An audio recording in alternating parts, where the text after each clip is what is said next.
Welcome back to VENKANNA ENGLISHGURU. Friends, uh, we have started UGC-NT and UGC-NET English literature kind of classes. And previously, I have uploaded more than 100 videos on English literature for various competitive examinations, mainly for NT English, UGC-NET, and different set examinations. Friends, in this video, we are going to talk about one of the major popular writers of 20th century, T.S. Eliot. Okay, so remember, and those who are back to watch this class and come back and watch it, and whenever I get time, due to technical errors and due to some lack of time as an administrator, as the head of the department, I could not take up classes so seriously. But frankly speaking, we'll have 3 to 4 classes, and from this week onwards. And stay tuned, watch and enjoy, and give your comments on the classes. So T.S. Eliot, my friends, you see. So T.S. Eliot, and you see the popular writer, and 1888 and 1965, the popular Nobel laureate, and Thomas Stern Eliot. Once there was a bit as a part of T.S. Eliot, and S stands for Stearns. Remember this. And sometimes you will get bits when you're writing examinations like NET or SET or different examinations at the state level, and at the central level you will get bits. So you should know the full name. So as a part of TS, S refers to Stearns. Thomas Stern Eliot was born in St. Louis, Missouri, New England, Stock, America.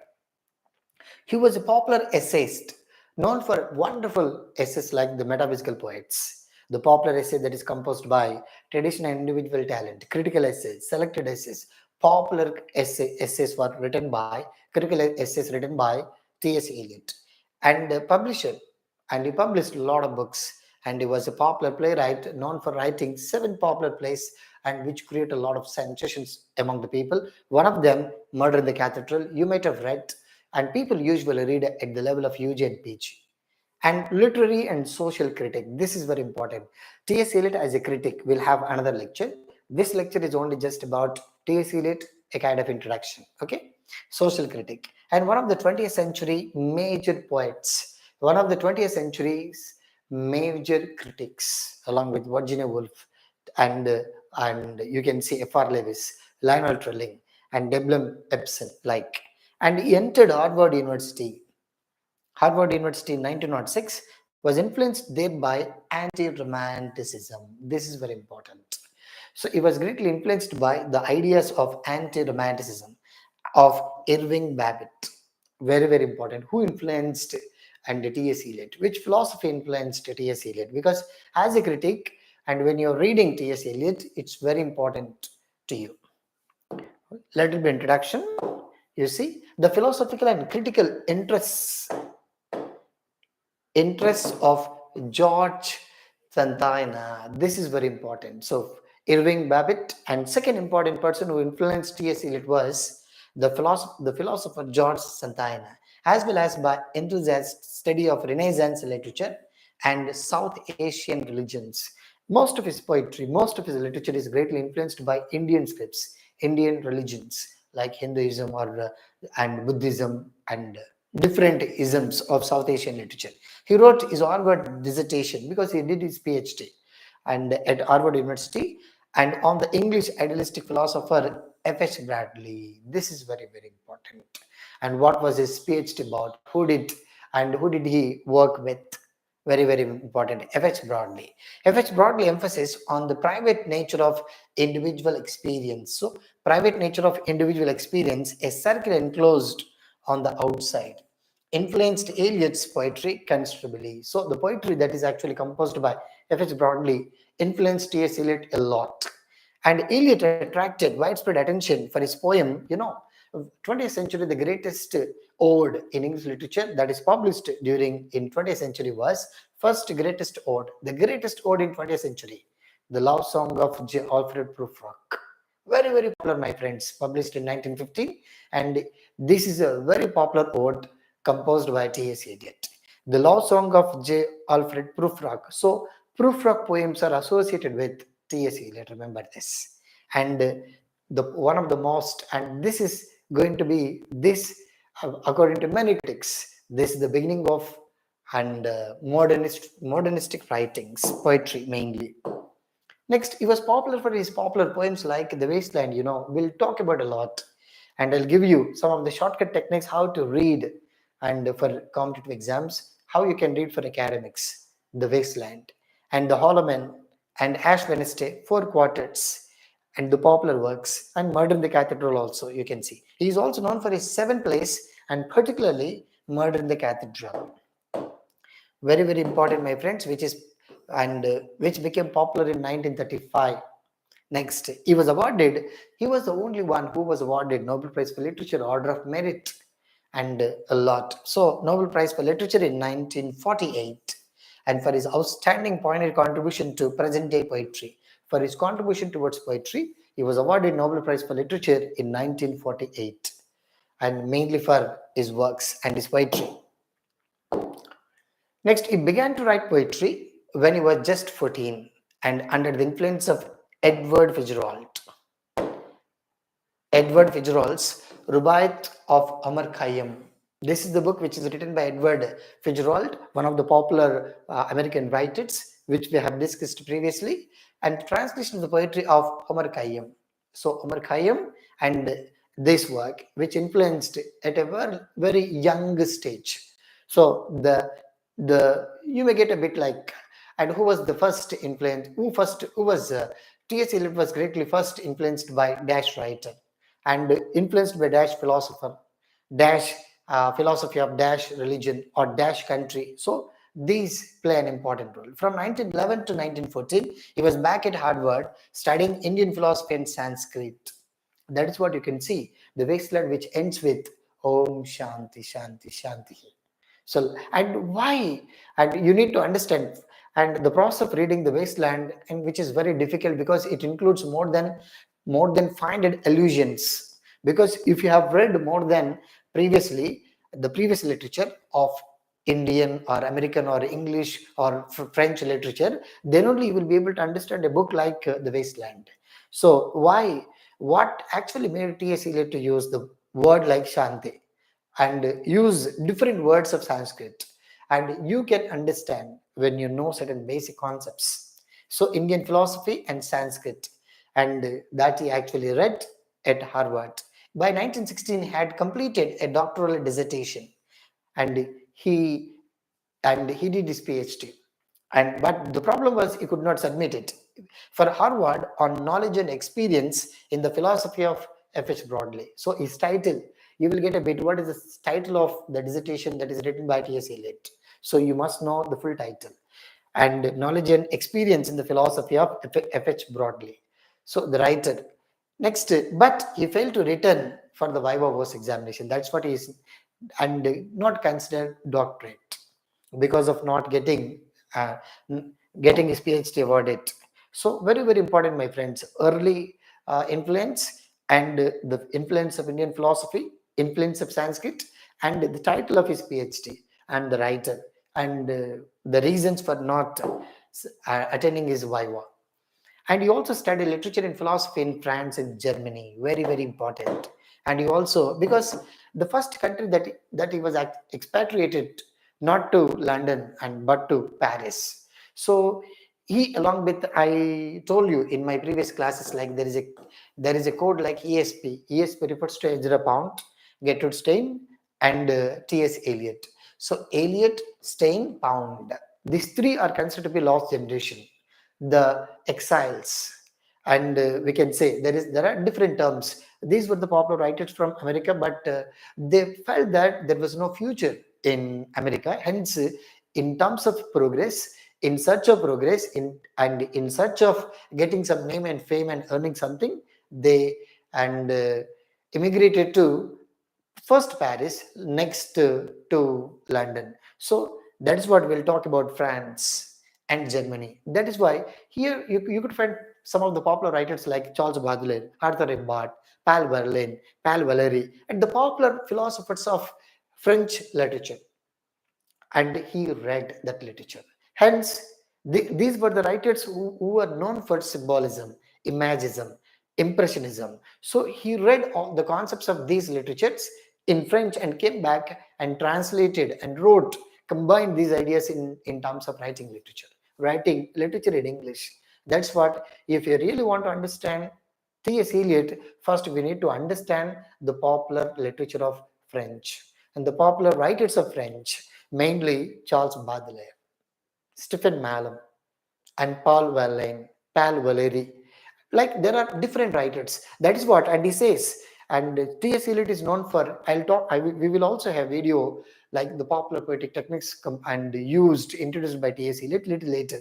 Talking about T.S. Eliot is not going to stop at one particular time because it's a lengthy. I spoke about for more than 10 days only with regard to T.S. Eliot in my offline classes where there used to be before Corona. That's what, my friends. So what I'm trying to say, first you need to understand, he was a part of, he understood the philosophy that was available in France and Germany. Who were the popular writers? John Wolfgang von Goethe, Rainer Maria Rilke, John Wolfgang von Herder, and other important German writers of the time, and who influenced T.S. Eliot, you must know, so that you can understand, you can better interpret a text, mainly the writer. So he also studied literature and philosophy in France and Germany before going to England shortly after the outbreak of World War One. Because after the World War One, and he realized that there was no future in German, there was no future in France, and again he immigrated to, and he had a very wonderful notion that London is the only place so that I can settle here itself, not Paris or not any other place. So only due to the World War One, he studied Greek philosophy at Oxford, taught school in London, and then obtained a position with Lloyd's Bank. In 1915, he married an English writer, Vivian Haywood, very, very important, the lady, and the general secretary, and his PA, personal secretary. So he married, and his first wife, and he married thrice. So we need to know, and in the examination, you will get a bit like, and who do you think influenced T.S. Eliot to write The Wasteland? This lady, Vivian Haywood. But the marriage was not a success. She suffered from poor emotional and physical health. Okay, we'll talk about a lot with regard to this. The strain told on Eliot too, and he was also had a lot of physical problems, emotional problems, which he could not express because and which are required to fulfill your marriage life. Next, by November 1921, distress and worry had brought him to the verge of nervous breakdown, and on medical advice, and he went to and recuperate in Swiss sanatorium. So again, both had same kind of problems. They had distress and worry. They were not able to perform their own duties as a husband, as a wife, and she was not able to express it and her emotions, and he was not able to satisfy those emotions, and that was and a kind of difficulty in both aspects. But he had different situations to look at, different difficult situations in their relationships that created a sense of distress, created a sense of worry in T.S. Eliot, and that resulted in writing a popular work called The Wasteland. I'll give you a lot of inputs on that, and stay tuned. 2 months later, he returned, pausing in Paris, and long enough to give his early supporter, advisor Ezra Pound, one of his close associates, and Ezra Pound. Remember, my friends, Ezra Pound and Gertrude Stein were two close friends of T.S. Eliot. And the manuscript of The Wasteland, and which is dedicated, the Wasteland, which is actually dedicated to, and the Ezra Pound, who is actually called Il Vigilar Pabro. And Eliot left his wife in 1913. She was eventually committed to a mental home where she died in 1947. Okay. Who is this lady? And his first wife, Vivian Haywood. Next, see, this is a very popular quote which is made. This actually occurred in different examinations, remember. To her, the marriage brought no happiness. And to me, it brought the state of mind out of which came the wasteland. So marriage, got married. And to her, there was no happiness because she expected something. She was actually a British lady and he was actually from American. He wanted to stay in London, hence he had to marry that lady because he wanted to settle in London, but she looked at and his wealth and his prosperity rather than the other aspects. That's what this is a very popular quote, my friends. Remember, 10 years later, he was happily remarried to his secretary and Valerie Fletcher. So Vivian Haywood, same Vivi, remember. So Valerie Fletcher and Valerie Fletcher and Vivian Haywood. So both names begin with the letter V, and is specifically identified as Anglo-Catholic. Very, very important. This is also very popular dialogue, my friends. This repeated in different competitive examinations, even in civils, even in different UPS examinations, NTA, set different examinations, remember. This is a very popular dialogue, and is specifically identified as Anglo-Catholic, proclaiming himself classist in literature, royalist in politics, and Anglo-Catholic in religion. Very, very popular dialogue, my friends. Remember, very, very popular dialogue this is. So, who said, and classicist in literature, which means he gave a lot of priority for the classical. What is classical literature? I taught you in my previous videos when I discussed classical, neoclassical literature. Next, royalist in politics, royalists. So political parties again too. And next, Anglo-Catholic. Anglo-Catholic. And what were the major reasons to say this statement? You need to understand that he was forced by certain religious restrictions, which he did not accept. Okay, during his lifetime, but he had to. Okay. Okay, this is what I wanted to talk about, my friends. A kind of simple lecture. Maybe next video we'll talk about what are his popular writings. Maybe I want to have 3 to 4 classes. Maybe I'm planning to take only just short videos due to different technical reasons. Okay, stay tuned and remember all the time, subscribe to our YouTube channel, and I'm going to continue these classes. Don't worry, because I'm getting some technical, not technical, some kind of job related kind of uh, obligations. There are many obligations. That is what I could not take up, because I was able to take this grammar classes regularly but could not.